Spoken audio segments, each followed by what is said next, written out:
d'abord, merci Arnaud de nous offrir effectivement la possibilité de pouvoir présenter Maracuja. Donc, nous, on est 3 associés. On a cofondé Maracuja il y a 2 ans maintenant et on a pivoté sur le digital il y a à peu près 1 an, après une première expérience qui nous a permis de côtoyer beaucoup les clubs sportifs, les licenciés et les fédérations. Donc, on est 3 associés que vous voyez à l'écran. Donc, Damien qui est en charge de toute la partie technique, que ce soit sur toute la partie produit, pardon, que ce soit sur la partie technique ou la partie design, et Anthony qui est en charge de tout le business développement et qui est en parallèle et administrateur d'un club de handball sur la région bordelaise, puisque nous sommes 2 Bordelais et un Parisien. Donc, je vous le disais, la première partie de l'histoire de Maracuja s'est construite pas mal sur les terrains, et notamment les terrains d'équitation, puisqu'on est en partenariat avec la Fédération française d'équitation depuis 1 an et demi maintenant.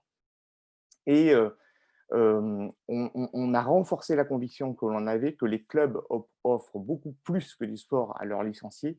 Ils leur offrent une communauté dans laquelle s'épanouir. Et il se trouve qu'il y a des études récentes qui montrent à quel point ceci est important, puisqu'il y a une étude qui a été mise en œuvre pendant la première partie du confinement pour agir pour le monde amateur, qui montre à quel point ce qui est recherché dans la pratique du sport en club par les pratiquants, c'est de loin social, c'est de créer les liens avec les autres. Donc, ça, devant la pratique en compétition, devant entretenir sa condition physique, etc. Alors, bien évidemment, le confinement a renforcé cette volonté de développer le sentiment d'appartenance, a renforcé cette volonté d'être encore plus proche des autres, mais ne pouvant plus se faire en physique, on a vu tout un tas de solutions apparaître en ligne. Effectivement, j'en ai cité le graphique suivant, vous en connaissez plein. On peut parler de la fédération, de la Ligue plutôt de Nouvelle-Aquitaine qui a mis en place un tournoi de e-foot.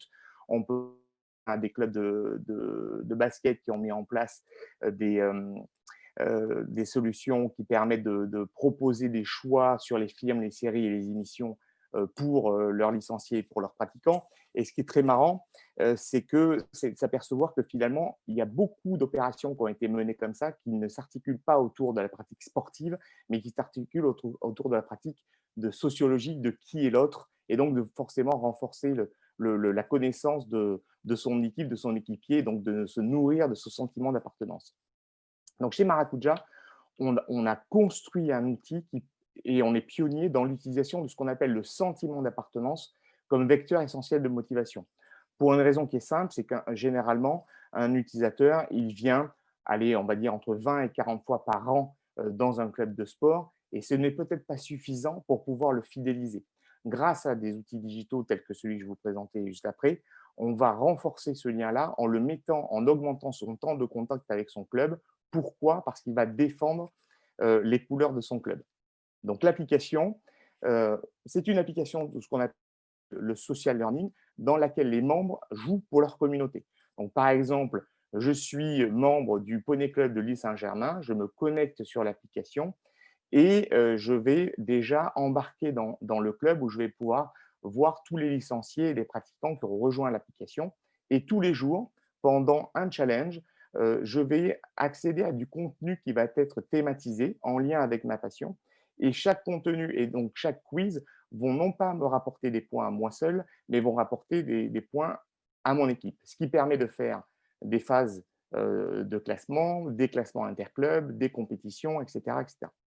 Donc, je vous le disais, nous, le principe fondamental de l'application, il est basé sur 3 principes.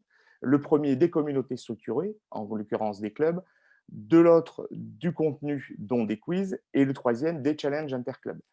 Euh, donc, ensuite, si on rentre un peu plus dans le détail, les challenges, ça permet, on va les structurer un peu comme des épreuves sportives, c'est-à-dire qu'on va avoir et les phases d'entraînement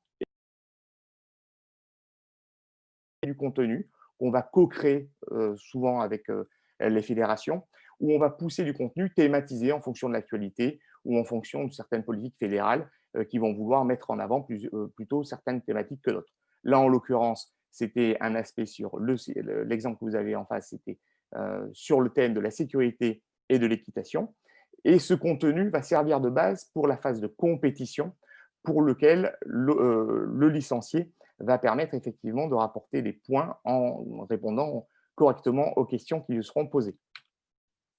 Donc, un challenge, c'est quoi pour faire simple? Ce sont des phases d'entraînement et des phases compétition. Ça, c'est ce qu'on a. On va s'appuyer sur ce qu'on appelle la motivation intrinsèque, c'est-à-dire la volonté, la motivation sociale de l'utilisateur à vouloir défendre les couleurs de son club. Mais on va rajouter aussi des options qui vont s'appuyer sur ce qu'on appelle plutôt la motivation extrinsèque. Là, en l'occurrence, le parrainage et la loterie. Donc, si on prend l'exemple de ce qu'on a fait pour la Fédération française d'équitation en juillet, donc en juillet, on a fait une opération avec et la Fédération française d'équitation et Generali, qui est son assureur officiel, où pendant un mois, on a fait un challenge national à destination de tous les clubs de France qui souhaitaient participer. Donc, on a eu 4 phases, 4 semaines, phase départementale, sélectionner X meilleurs clubs départementaux, puis une phase régionale et enfin demi-finale et finale. En gros, en tout, ce sont 40 000 utilisateurs qui ont téléchargé l'application, ce qui était pour une première très très bien et qui représentait plus de 2500 clubs. Et dans ces 40 000 utilisateurs, je vous parlais du parrainage au préalable. Le parrainage a permis d'embarquer 10 000, ce qu'on va dire prospects, dont 3 500 souhaitent visiter le centre équestre de leur parrain. Ce qui permet déjà de nourrir, grâce à l'application, d'une relation entre le coach, par exemple, et l'utilisateur, et ce qui permet, en ces périodes un peu compliquées, de driver du trafic dans les clubs avec un outil digital. Donc là, je vous ai rajouté quelques testimoniaux que je vous laisserai bien évidemment lire, qui montrent à quel point ça a été un succès d'arriver à fédérer cette communauté en ligne. Et le gros avantage de cette solution, c'est qu'elle permet de fédérer l'ensemble de la communauté et le club, que ce soit les compétiteurs, les non-compétiteurs et la famille. Et je m'en arrête là parce que je crois que mon temps en est compté. Ma petite musique est désagréable, mais merci, merci Vincent. Alors, j'ai plein de petites questions assez rapides à mon avis. La première, c'est qui écrit le contenu des questions?